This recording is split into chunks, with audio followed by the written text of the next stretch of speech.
पिटा वही जेल गया। ये दंत 12 से 17 तक सबसे ज्यादा अगर किसी ने झेला है।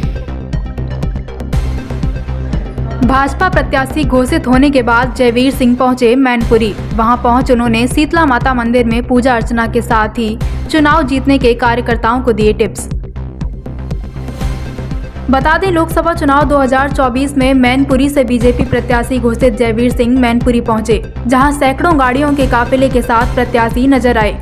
वहीं बता दें, भाजपा के समर्थकों ने जयवीर सिंह का जमकर स्वागत किया। मैनपुरी पहुंच जयवीर सिंह ने शीतला माता मंदिर में पूजा अर्चना की, साथ ही चुनाव जीतने के लिए कार्यकर्ताओं को टिप्स भी दिए और कहा कि भाजपा 80 में से 80 सीटें जीतेगी, जिसमें मैनपुरी भी शामिल है।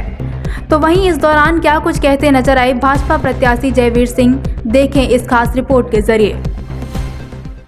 अगर पुराना राजनीतिक इतिहास देखा जाए तो डिम्पल यादव जब भी दूसरा चुनाव लड़ी है हारी, और जब भी आप पहला चुनाव कभी भी करते तो रिकॉर्ड मतों से जीत होती है। तो क्या इस बार ये दोहराया जाएगा इतिहास? यही ट्रैक काम करेगा, यही ट्रैक रहेगा।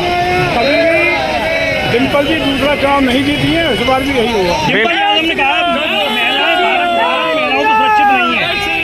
देखिए, मैं समझता हूँ कि डिम्पल जी को थोड़ा सा याद कर लेना चाहिए, अपने पतिदेव के कार्यकाल का याद आ जाना चाहिए। 12 से 17 या 12 से 17 के बीच में गुंडई, अराजकता, महिला उत्पीड़न, जमीनों पे कब्जे, चौथ वसूली, फिरौती, छिनैती, जो पिटा वही जेल गया। ये दंत 12 से 17 तक सबसे ज़्यादा अगर किसी ने झेला है तो मैनपुरी है। तो ये मैनपुरी की जनता इस बार जवाब देगी। और मैं समझता हूँ कि घोषणा पत्र की बजाय अखिलेश जी को एक पत्र जारी करना चाहिए था।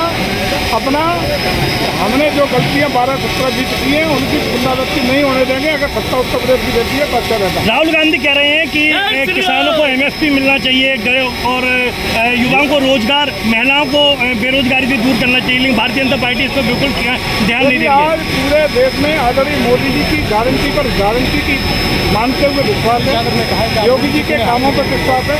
मोदी जी ने जिस तरीके से देश को ऐतिहासिक रूप से कीर्तिमान कायम करते हुए 11वीं अर्थव्यवस्था से देश को 5वीं अर्थव्यवस्था बनाया है, सामरिक दृष्टि से, आर्थिक दृष्टि से गरीब कल्याण के लिए जो योजना देने का काम किया है, वो एक एक गरीब व्यक्ति तक पहुंचने का, बिना किसी राजनीतिक, सामाजिक या सांप्रदायिक बिना भेदभाव के जन जन तक पहुंचाने का काम किया है।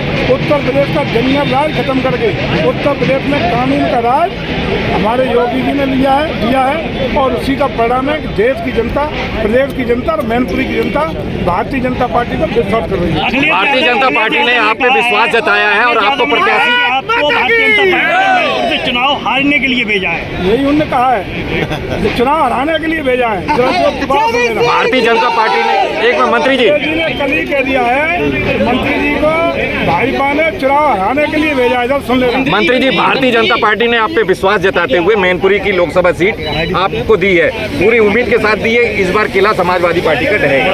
आप क्या सीधा टक्कर इस बार समाजवादी प्रत्याशी डिम्पल यादव से है? प्रत्याशी के तौर पे डिम्पल यादव को आप किस तरह की प्रतिद्वंदी मानते हैं और आप किस तरह की रणनीति के तहत? हम भारतीय जनता पार्टी के आभारी हैं, कृतज्ञ हैं। इन्होंने मैनपुरी जैसी समाजवादी पार्टी की मजबूत सीट को, उस किले को ध्वस्त करने का, जिस किले को समाजवादी पार्टी अपना किला बता दी है, उसको ध्वस्त करने का जिम्मा जयवीर सिंह के ऊपर विश्वास। मंत्री जी, एक सवाल निश्चित रूप से विश्वास में खरा उतरेंगे, परिवर्तन आएगा, कमल खिलेगा, किला ध्वस्त होगा, भगवा फहराएगा। मंत्री जी, आपके